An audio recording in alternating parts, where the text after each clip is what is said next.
What is your gift? I'm pretty good in the kitchen.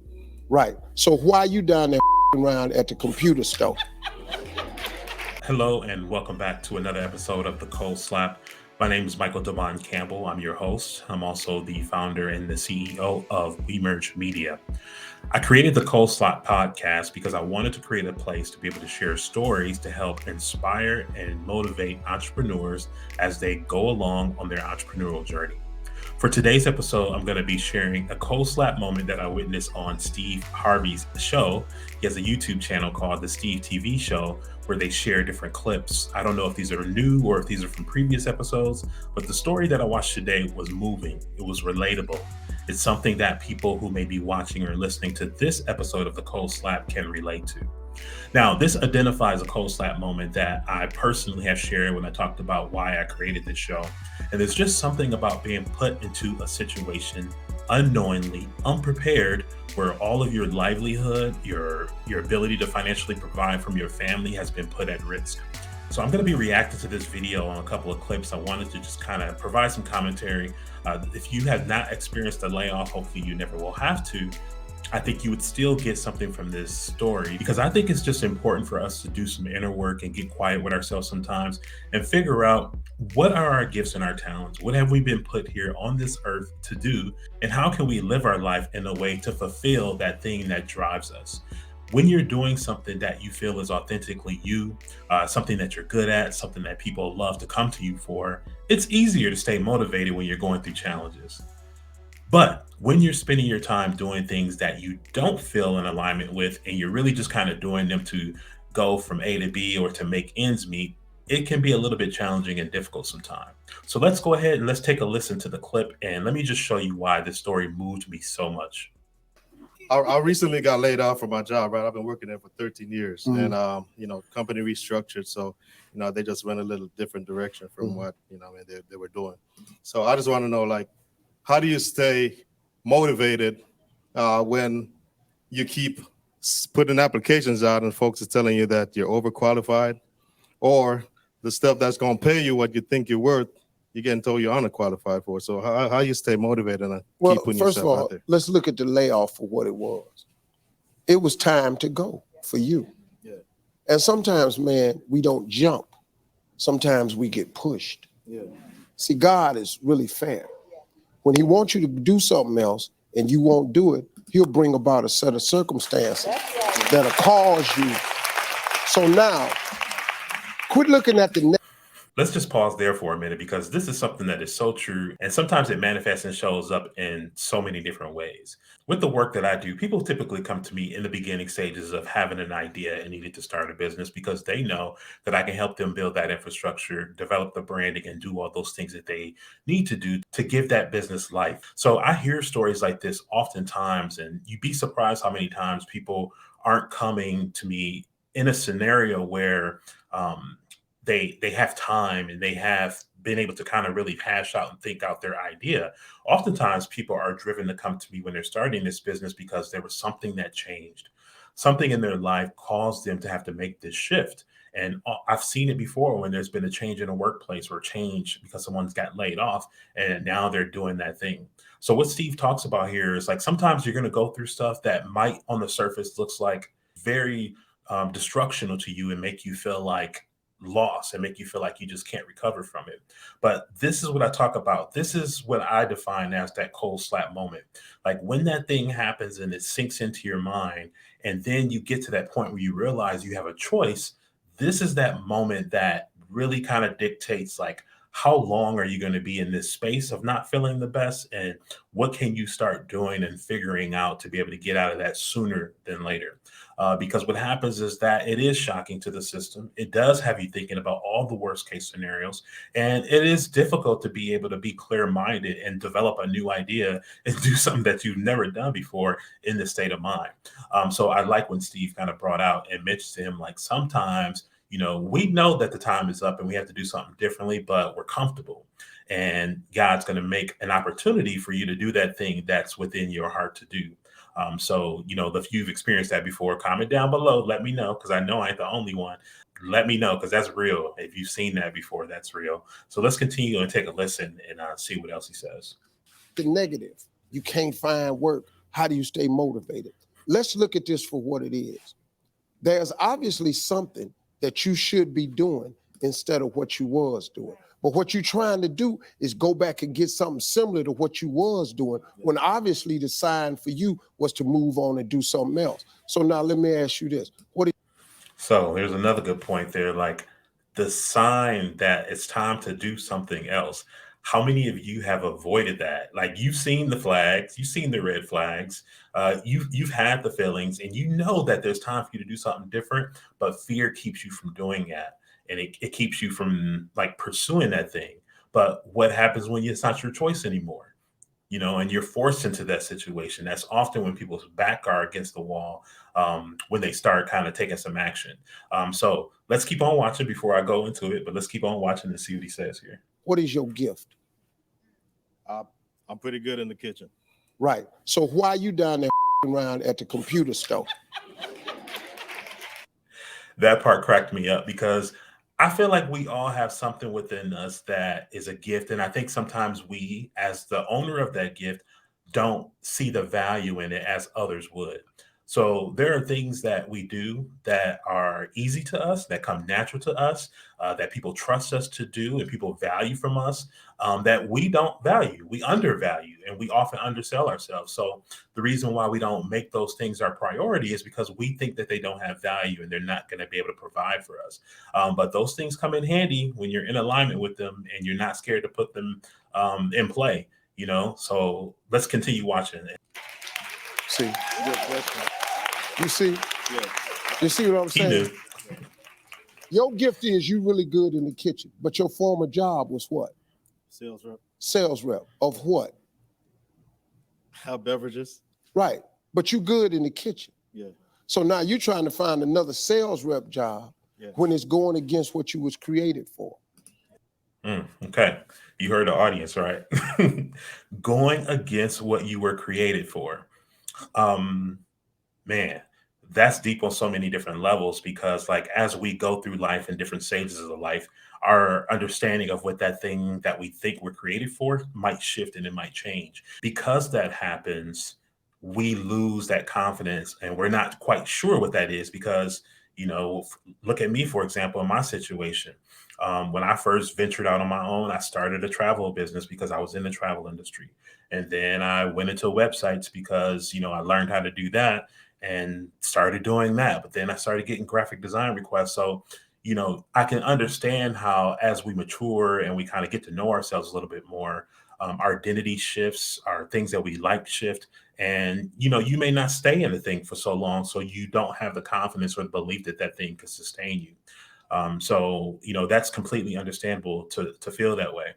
But I'm telling you, like, if you can figure that thing out and you can create some space in your life to be able to give that thing opportunity to grow and to nurture it and to water it, like what it'll do for you is beyond what you can even imagine. So let's just take a listen. Your gift is in the kitchen. See, so you're going to go counter against what it is you were created to do. So now you off somewhere selling beverages when you need to be somewhere cooking. You ever thought of that? Yeah, I thought about it, but again, it's just the fear of not succeeding. I think that's what stops a lot of. So that right there, we all know whether you have been successful or you have strived to do something and didn't succeed in it, like that man, that failure is something real. That fear of failure is something real because it will stop you from doing all kind of stuff. But, there's ways to overcome that. There's things that you can learn how to do.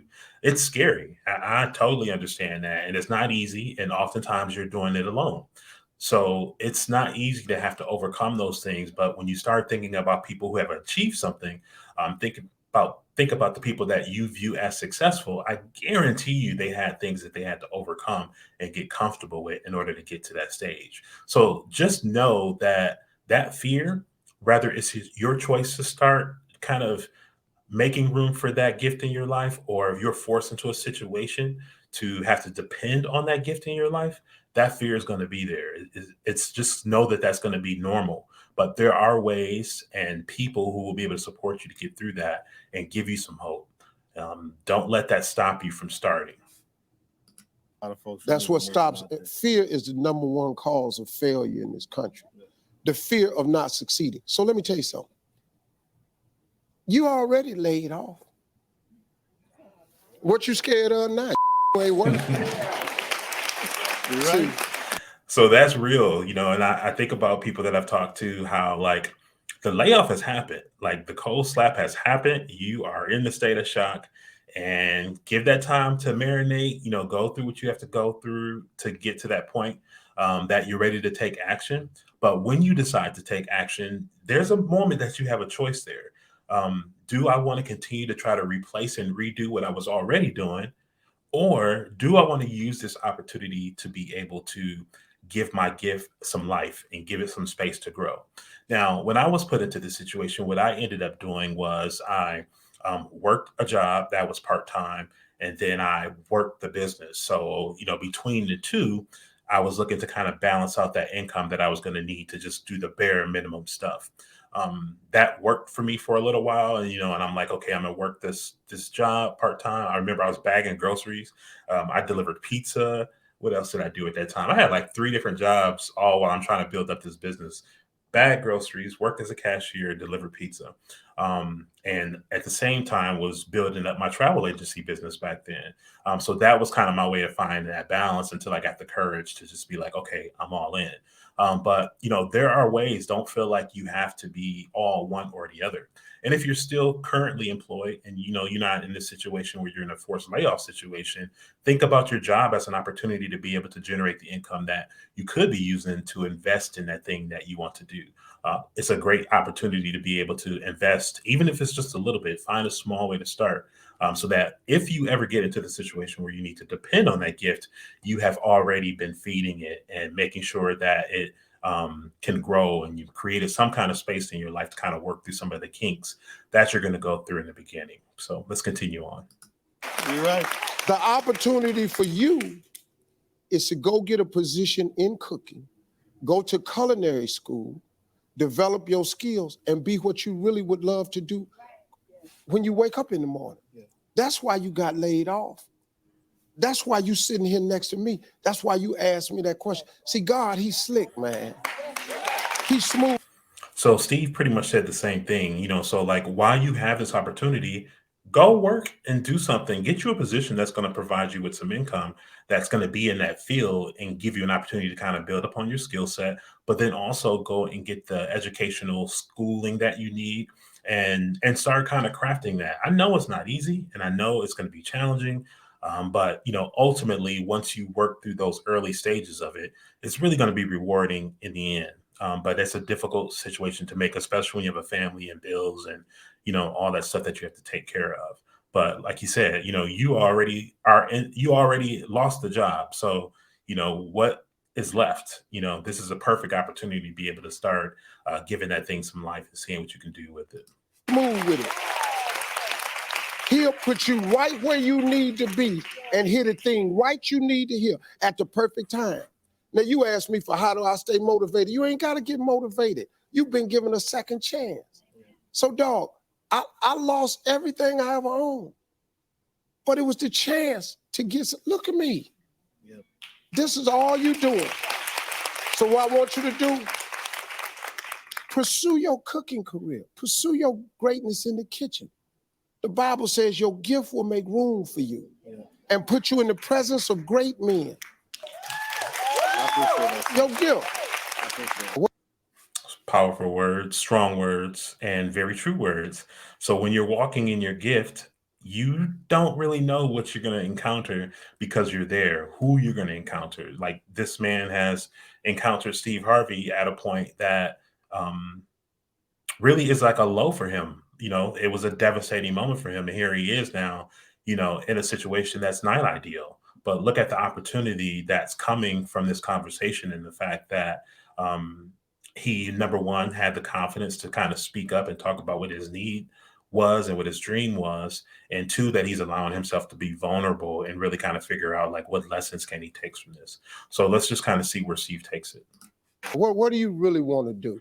I've been telling people about trying to purchase a Jamaican food truck for a little bit, but like I said, cooking is really my passion. Like I do it fairly well, very well, without a lot of effort. I grew up with my grandma, so I learned a lot from her in the kitchen. Whenever everybody else was playing outside, I was in the kitchen with her, just trying to hone in on what she was doing. So I'm definitely serious about it. I was just talking to my wife right now, like I'm really gonna pursue it because I think I mean, Who is that? Say it again. Who is that next to you? It's my wife right here. Oh, that's your wife. Y'all got kids? We have 2 adopted kids. Yes. Okay. Paige, you hear that? Yes, he's got 2 adopted kids. He's 40 years old. No, he's not adopted. He got 2 adopted kids. They married. He's 40 years old. He was thinking about getting a Jamaican food truck. But let me ask you something. Would you go to culinary school? Yes, sir. I would. He said he'd go. What can we do? We're going to pay for the first semester. Based on his grades, we'll pay for the second. Where you live, man? Valencia. Out here? Yes, sir. All right. I got that one's out here. You looked up. There's a culinary school out here. I just called him foundation director. It's $15,000 a semester. We will pay for your first semester. Based on your grades, we will pay for the second semester. There's opportunity.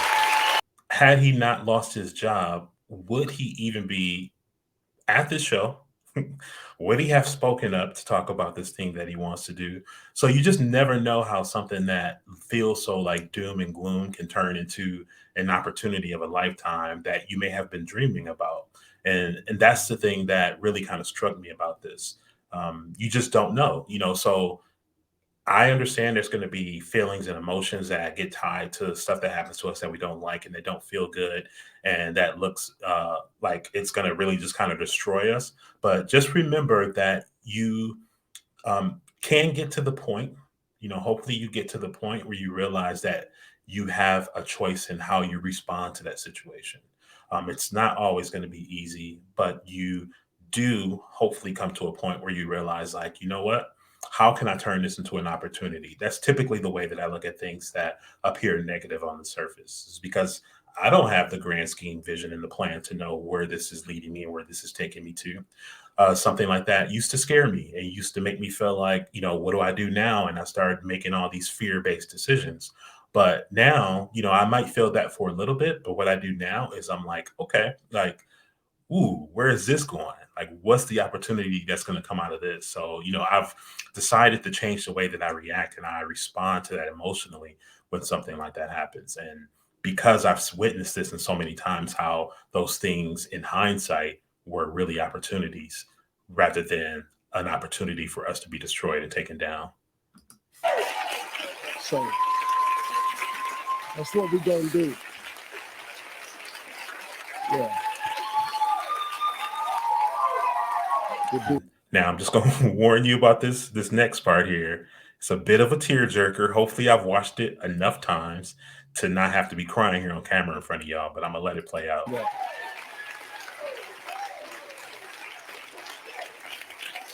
Thank you, sir. Yeah, I appreciate it. I appreciate it for sure. I know. Sorry, man. Sorry, I know. I've been there. Man. I've been there. Thank you. I know. So, yeah, that embrace says a lot. We carry a whole lot with us. And, sometimes it's hard to be able to share moments like that with people, talk through those moments with people. But when the opportunity comes and you feel comfortable and, you can open yourself up, like, you never know who might be there to be able to support you and kind of help you through that thing that you're experiencing. So I'm gonna leave that there. That is on YouTube, Steve TV show. That's the original source. I do not own or have the rights to this. I'm just kind of doing a little reaction to it because it moved me, and I thought it was just something that was very important to be able to bring to today's episode of the Cold Slap. So I hope that those of you who are watching this have gotten something from it, something that either you can use personally or something that you can share with someone else. If you are a entrepreneur, maybe you have an entrepreneur vision for a life that you want to live. I have a group. It's called bondtobuild.com. There is an opportunity to be able to join that group for free. So you'll just see something that says free on there. If you want to sign up, go to bondtobuild.com. My whole purpose behind creating this group was to create a space that I can, one, share resources and tools with people that I work with. But then two, I wanted to create a place where all of my clients and people that I work with can bring their gifts and their talents to the platform. Bondtobuild.com is in its early phases. There's a lot of stuff that I want to kind of fix and clean up. But come on in, go to bondtobuild.com. Just kind of navigate, search through. I've been sharing a lot of motivational content. My courses are hosted on there, but also the people that I've invited to the platform are there as well. They're going to be making their content available to everybody who's part of the Bond to Build community. This is just the beginning of it, but if you are someone who needs some positivity, you want to get around people who are looking to encourage and share their life experiences and stories so that others can learn and others can be motivated and inspired by them, go to bondtobuild.com, go ahead and join. You can use the free one. A lot's going to be changing over there over the next couple of months, as now that I'm at a place where I have a clearer vision for the role of Bond to Build. But come on in. It's a lot going on and would love to have you there, especially those of you who feel like you don't have anybody to talk to or turn to as you are, striving to create a different life for yourself. I say entrepreneurs because that's who I work with, but it's not always entrepreneurs. So don't let that title fool you. Come on in and join. So that's my episode of the Cold Slap for today. Thank you for tuning in, watching. Please go ahead and share this. If you are watching on YouTube, please go ahead and hit that subscribe button so that you can get notified about future updates. And if you're listening on the podcast on Apple and Spotify, all those good places, go ahead and subscribe and like so that you can also be notified when the next episode comes out. So thank you for tuning in for the Cold Slap. I will see you in the next episode.